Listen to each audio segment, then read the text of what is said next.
Every town in America has its own secrets, but some secrets are so dark, they silence the people who witness them. Imagine this: a house that looks perfectly normal in the daylight, a porch swing creaking in the wind, shutters faded by the sun. But at exactly 3:07 a.m., a light flickers in the upstairs window.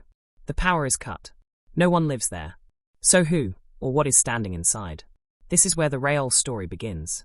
And if you want to uncover the chilling truth behind these haunted houses, and hear even more terrifying stories from across the United States, make sure you hit that subscribe button, turn on the bell, and drop your thoughts in the comments. Because the next story might just be the one from your own hometown.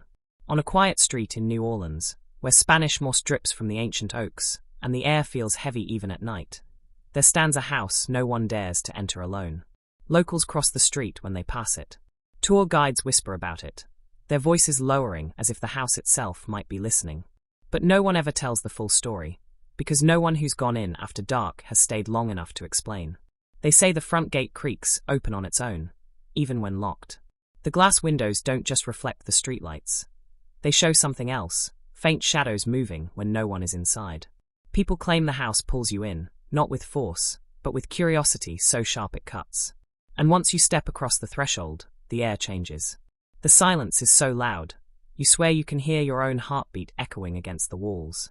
College kids once dared each other to spend a night there, filming for YouTube. The footage was never uploaded, but whispers say one of them hasn't spoken a word since. His friends won't talk about what happened, except for a single phrase scratched into the back of a diner napkin the next morning. Don't follow the sound upstairs. Yet, no one ever explains what that sound is. A woman's laugh? The drag of footsteps? The hum of something electrical when the power lines don't even reach that far? People leaning closer when the story is told, wanting to know the truth, but the truth never seems to fully surface. The house keeps its secrets, and the city lets it. But the story doesn't stop there, because the house isn't the only one.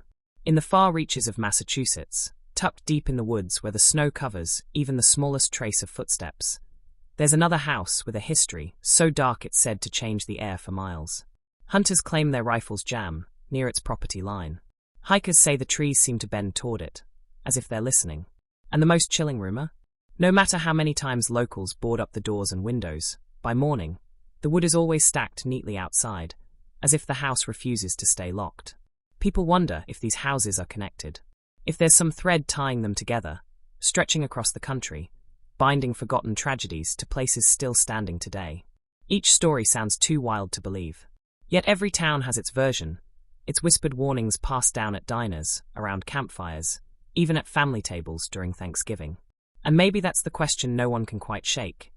If there are houses like these in New Orleans and Massachusetts, how many more wait quietly in plain sight? Right in the middle of neighborhoods where kids ride bikes, where flags wave on front porches, where no one dares mention what they've seen when they walk past at night. Some say one stands in the heart of Ohio, hidden in plain view on a suburban street where lawns are perfectly trimmed and neighbors wave from their porches. It looks no different from the others. White siding, shutters faded from the sun, a porch swing that creaks in the breeze. But anyone who has ever tried to buy it never lasts long. Families move in, and within weeks they move right back out, leaving furniture behind as if they couldn't bear to stay a moment longer. The strangest detail is always the same. The lights in the upstairs window turn on at exactly 3:07 a.m., even when the power is cut. Police reports show breaker boxes ripped out, wires disconnected, entire panels destroyed, and still, the glow appears. People who've seen it swear there's a figure standing there, silhouetted, never moving, always watching the street below. Neighbors try not to look, but you can feel their unease when the subject slips into conversation at backyard barbecues or Little League games. Out west, in the dry deserts of Arizona, there's another house that doesn't quite belong. It's said the earth around it is cracked and lifeless, though just yards away cactus bloom and lizards dart across the sand. Travelers claim GPS signals fail near it, phones go dead, and cars stall without reason. The structure itself looks abandoned, roof half collapsed, door hanging loose. But if you get close enough, you'll hear it, a low, steady knocking, like someone trapped inside waiting. Locals say no one ever answers that door, no matter how many times it's knocked back. The sound continues, constant, as though the house itself is alive and breathing. Truckers passing on the highway at night admit they sometimes see headlights flicker when they drive by. Some even claim the house moves, appearing at different mile markers, vanishing when they turn back for a second look. What unsettles people most is the connection. Each house feels separate, a lone horror rooted in local legend. But the deeper you listen, the more you notice. The same patterns, the same warnings, the same unspoken rule whispered in different states, different voices. Never go alone. Because whatever lives inside these houses doesn't want an audience. It wants you, by yourself, when no one else is around to hear what happens after the door shuts. In the hills of Kentucky, there's an old farmhouse that sits at the end of a gravel road barely wide enough for a single car. Farmers who drive past at night roll their windows up, even in the dead heat of summer, because they swear the air carries a voice. Not shouting, not screaming, just a quiet whisper that threads its way into the cab of the truck, so soft you can't quite catch the words, until you realize it's saying your name. The house looks harmless in daylight, weathered wood and peeling paint, a rusted windmill creaking in the distance. Kids ride their bikes past it, daring each other to touch the gate before running off laughing.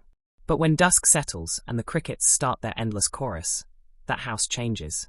Windows light up without lamps, curtains flutter when no wind blows, and sometimes, just sometimes, a shadow moves across the upstairs hallway, long and stretched, as though the ceiling were higher than it is. One sheriff once tried to put the rumors to rest. He parked outside, left his cruiser idling, and walked up to the porch with nothing but a flashlight. His radio went dead as soon as he touched the first step. Dispatch called for him all night, but not a word came through. At sunrise, his cruiser was still running, headlights burning into the empty field, but the sheriff himself wasn't inside. They found him sitting in the kitchen hours later, staring at the wall, his lips moving soundlessly as though in prayer. To this day, he refuses to speak about what happened. And yet, people keep trying. Every state has its own daredevils, thrill seekers, or skeptics who believe these are just ghost stories meant to scare kids. But there's a pattern no one can ignore. Those who go in alone don't come back the same. Some stop speaking.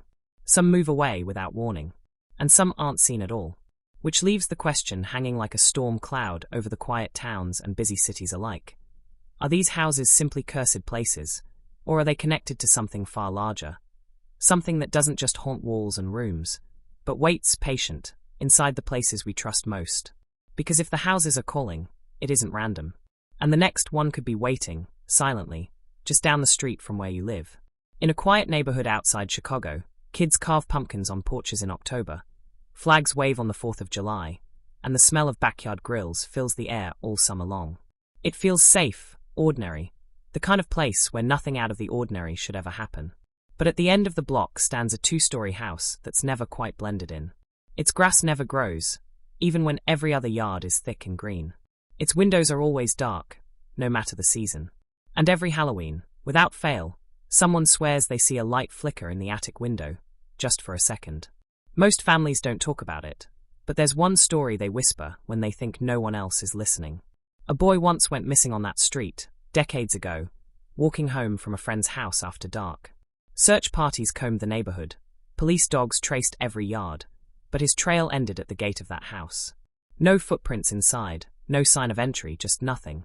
The case was left open, unsolved, another name lost in the cold files of the city. But every year, on the same night, neighbors say they hear knocking from the walls of that house, 3 times, steady and slow, as if someone inside is still trying to get out. And here's what chills people most. The same story appears in other towns. Different names, different dates, different faces. A child gone missing in Texas, another in Oregon, one in a quiet Vermont village. Every time, the trail ends at a house no one lives in, no one claims, but everyone avoids. Some believe the houses aren't just haunted, but hungry. That they don't just trap the living, but feed on the missing. And the question people don't dare ask aloud is the one that lingers longest.